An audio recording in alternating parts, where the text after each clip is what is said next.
Bienvenue sur la chaîne des histoires de Mélissa. Assure-toi de partager et de mettre un pouce à la vidéo. Bon visionnement. C'était une après-midi baignée de soleil, l'un de ces moments où tout semble en paix. Une petite fille de 6 ans, cheveux ébouriffés et sourire impatient, attendait sur les marches de leur maison. Son père, son héros, allait bientôt rentrer. Elle entendit ses pas, se leva d'un bond et courut vers lui. Mais à cet instant précis, le destin changea le cours de sa vie. Un serpent sortit des buissons comme une ombre sournoise, mordit son père à la cheville. L'homme chancela et s'effondra sous ses yeux. Sa mère accourut, un bâton à la main et tua la bête. Mais l'angoisse s'installa. La morsure s'infecta rapidement, transformant cet homme fort et joyeux en une silhouette affaiblie et fatiguée. Pourtant, il continuait à sourire pour elle. Chaque jour, il se battait silencieusement contre un mal invisible. Un dimanche après l'église, elle le vit debout près d'un arbre, le regard lointain. Elle courut vers lui. « Papa, emmène-moi avec toi » supplia-t-elle. Mais il détourna les yeux et répondit d'une voix étrangement froide « Rentre à la maison, je reviendrai ». Ce fut la dernière fois qu'elle le vit.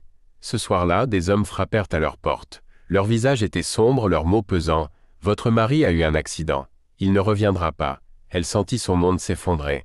Le lendemain, elle s'assit seule sur les marches où il l'avait embrassée pour la dernière fois. Le vent caressait doucement son visage, mais il ne reviendrait plus. Elle serra les poings et murmura « Je vais être forte, papa. Je te rendrai fière. » Les années passèrent. Après la mort de son père, sa famille déménagea dans une autre ville, chez les proches de sa mère. La vie y était différente, marquée par des luttes constantes. Sa mère, déterminée à subvenir aux besoins de ses 6 enfants, vendait des gâteaux et des boissons dans le quartier.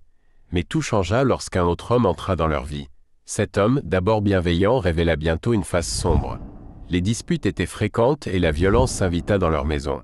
À 17 ans, devenue grande et déterminée, elle se dressa un soir entre lui et sa mère.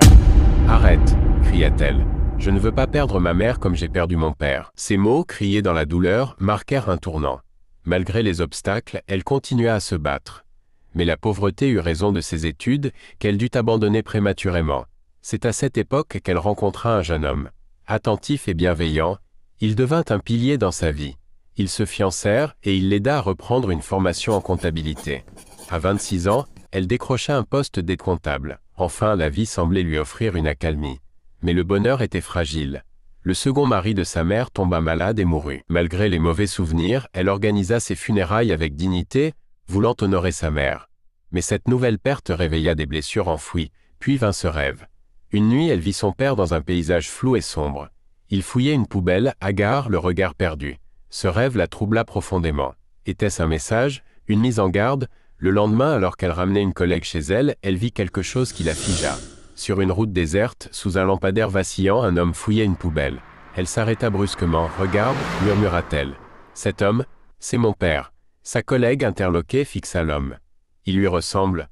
C'est troublant. » Elle descendit de la voiture et courut, le cœur battant à tout rompre. « Papa, papa, attends-moi. » Mais lorsqu'elle arriva, il n'y avait plus personne. L'homme avait disparu, comme s'il s'était évaporé. Essoufflée, les larmes coulant sur ses joues, elle murmura dans le vide « Je l'ai vu. Je sais que c'était lui. » Le trajet de retour fut lourd de silence. Était-ce une vision, un signe, un avertissement? Elle ne le saurait jamais. Mais cette apparition marqua un tournant dans son esprit. Elle comprit que certaines questions n'auraient jamais de réponse. Que parfois, les ombres du passé nous rappellent à elle pour des raisons que nous ignorons.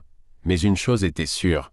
Elle devait continuer à avancer, porter en elle la force de son père et chercher sa propre lumière dans l'obscurité. Et si au fond, tout cela n'était qu'un moyen pour lui de lui dire « Tu n'es pas seul ».